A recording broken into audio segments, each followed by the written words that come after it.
ECOWAS is supposed to take the lead, and then the African Union will follow up. Instead, the African Union took the lead in responding to the issue in Niger. Why?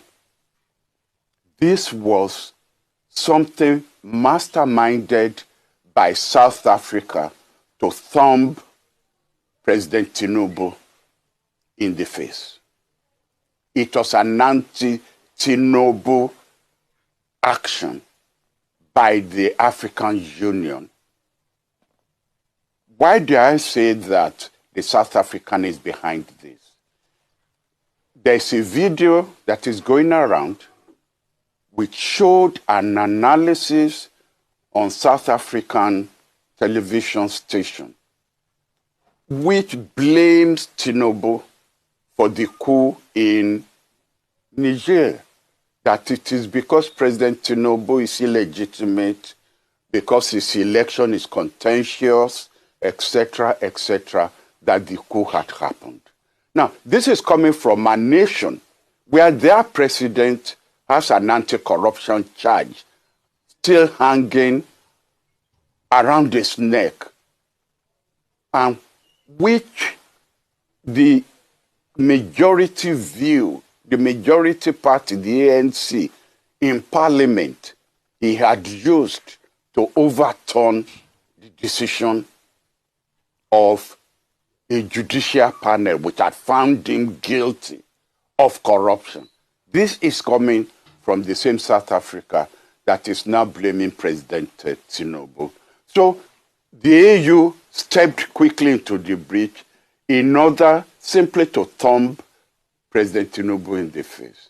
Now, ECOWAS has now put itself, if you want to put it that way, by now imposing a 7-day limit for a reaction, while African Union gave them 15 days, creating a hiatus that, if you like, the Niger regime can exploit by saying we will listen to the African Union rather than the ECOWAS. We should keep that in mind because, in fact, the problem for ECOWAS is not being posed by the Western countries, it's being posed by the African Union, being instigated by South Africa. Now,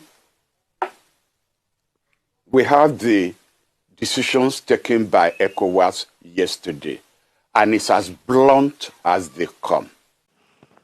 Hello and welcome to the channel. The Economic Community of West African States Authority of Heads of States and Government on Sunday in Abuja issued a 7-day ultimatum to the Niger Republic military to release and reinstate President Mohamed Bazoum as the legitimate head of state and government of the landlocked state.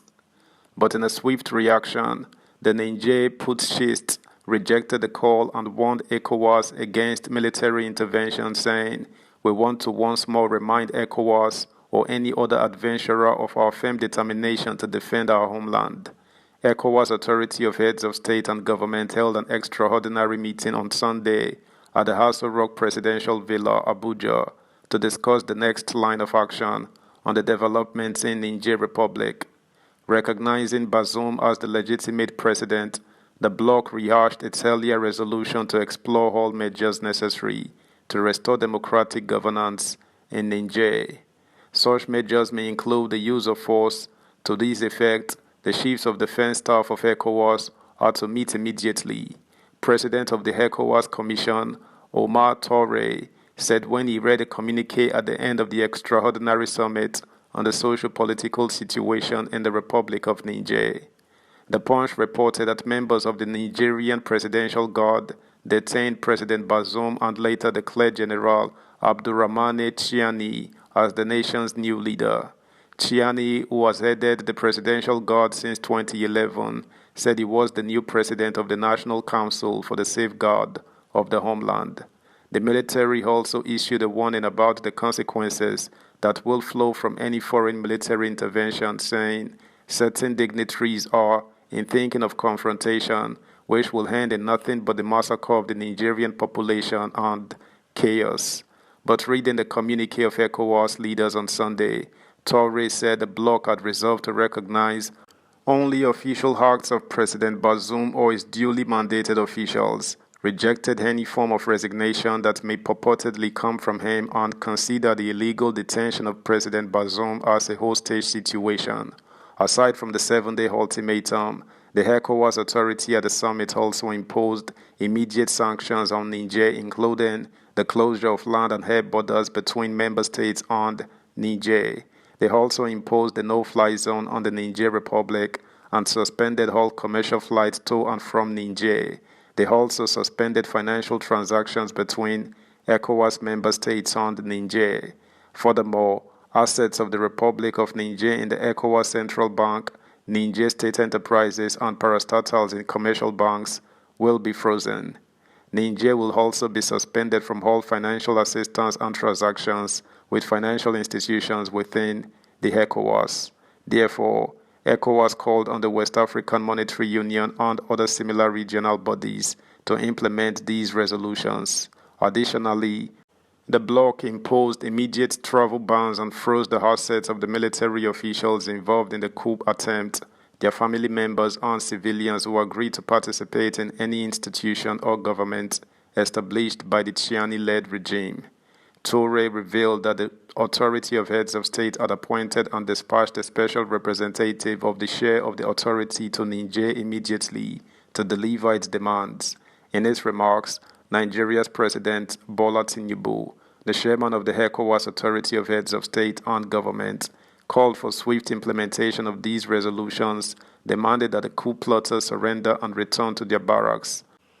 Our message is clear and unequivocal. The coup plotters in Niger must surrender, return to their barracks, and allow the popular will of the people to stand and thrive without fear or hindrance.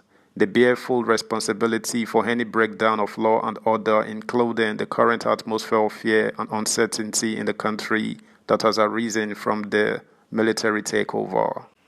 The decisions and recommendations made today on their faithful implementation by all, including the unwavering support of the international community, will serve as the bedrock upon which we can build a brighter future for Niger and the entire region, Tinubu said. That's the news, guys. Thanks for listening. Until next time, bye.